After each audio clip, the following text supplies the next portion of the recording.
Jail रे ration सामग्री विक्रय आरंभ। अंतेवासी को जेल भितर स्वावलंबी करने अभिनव प्रयास। संबलपुर मंडल कारागार में आज आरंभ है फूड प्रोसेसिंग यूनिट। एणिकी प्राय समस्त प्रकार राशन सामग्री सुलभ मूल्य पाइपर संबलपुर सहरवासी। सेपटे शुद्ध तथा सठिक ओजन सामग्री गोटे स्थान में लोके सुविधा पाइपर बोली संबलपुर मंडल कारागार सुपरिटेडेंट। बजार में बारंबार अपमिश्रित द्रव्य मिलुथिबारु लोक किभली शुद्ध द्रव्य पाइपारिबे ताकू आखि आगरे रखी संबलपुर मंडल कारागार में आज आरंभ होईछि राशन स्टोर बा फूड प्रोसेसिंग यूनिट। गहमठू आरंभ करी बेसन सुजी हलदी समस्त सामग्री सुलभ मूल्य रे पाइपारिबे सहरवासी। जेल रे अंतेवासी माने निजे तैयारी करिवे राशन सामग्री फल सठिक परिमाणर और शुद्ध सामग्री लोके पाइपारिबे बोली कहिसंती जेल सुपरिटेडेंट। संबलपुर मंडल कारागार में यह पूर्व चादर बेडसीट कंबल को निजे अंतेवासी तैयारी करुवा बेले वर्तमान अंतेवासी को ट्रेनिंग उद्देश्य समस्त कंचामाल जोगाई दि जाउथिबारु विभिन्न सामग्री उत्पादन में आत्मनिर्भर हो पारिबा सह मुख्य स्रोत को फेरी पाइबे बोली कहिसंती। जेल भितर सुलभ दर में शुद्ध सामग्री मिल पारुथिबारु ग्राहक भी बेश खुशी। प्रथम करी संबलपुर जेल रे थिबा अंतेवासी मानक स्वावलंबी करने सह जेल भितर रही किपरि रोजगारक्षम हो पारिबे से व्यवस्था करिसेंती संबलपुर जेल कर्तृपक्ष। संबलपुर जेल प्रशासन एही एपरि अभिनव उद्यम को साधारण रे स्वागत करा जाउछि।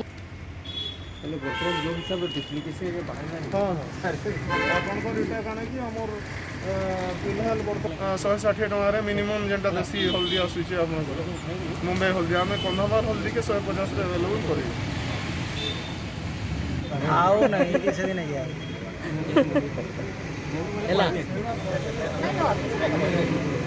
देखो मत गोटे घिची दियो मोर आड़े बुला एटा गोटे धर दे ना हटा नाटा देखा हल्दी धर ना जोटे फ्लेवर रहबा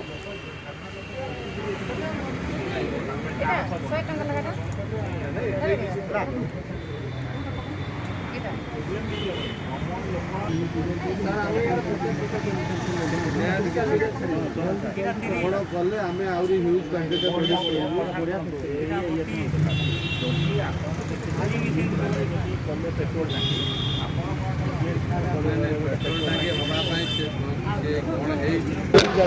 परिचय सुशांत साहू साखीपड़ा संबलपुर निवासी।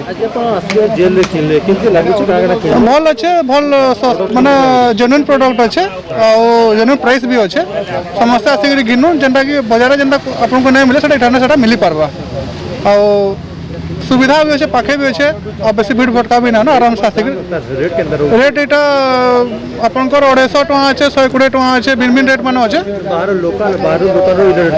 इटा सर बाहर घिले तो 600 टଙ୍କା भी पड़ा टेक लगे से बिकबे बाकी ठाने किसी टेक फेक ना आप आसबे जेन्युइन प्राइस नहीं पार्बे। मार्केट रे जेनटा आपनकर भेजाल आजकल रेट सब होचे एठाने आपनकर ओरिजिनल जिनिस ही पाई पारबे रंग फंग किसी जीवार ना आ हल्दी अच्छे अटा अच्छे बेसन अच्छे आपनकर टावल भी अच्छे जेनटा भी आपन दरकार अपन नहीं पारबे। Thank you. मो ना होची विद्युत प्रभा मोर राउरकेला आसी मैडम वर्तमान जो हिसाब से मार्केट मत तो बहुत भल लगे जो कर्मचारी आम जमी कम कर बहुत भल कम बहुत सराहनीय तो आम नकली जिनस खाई बहुत देह खराब हो तो आम रेकमेंडेड करिया ये भल असली जिनस नियंतु जेहेतु सरबती अटा बहुत गुणकारी हल्दी भी आमर कंधमाल हल्दी फेमस आम जाचे से मु भावी समस्ते ये खातु रोग दूरे रुहतु। Sambalpur Ramakant Biswal report Utkal express.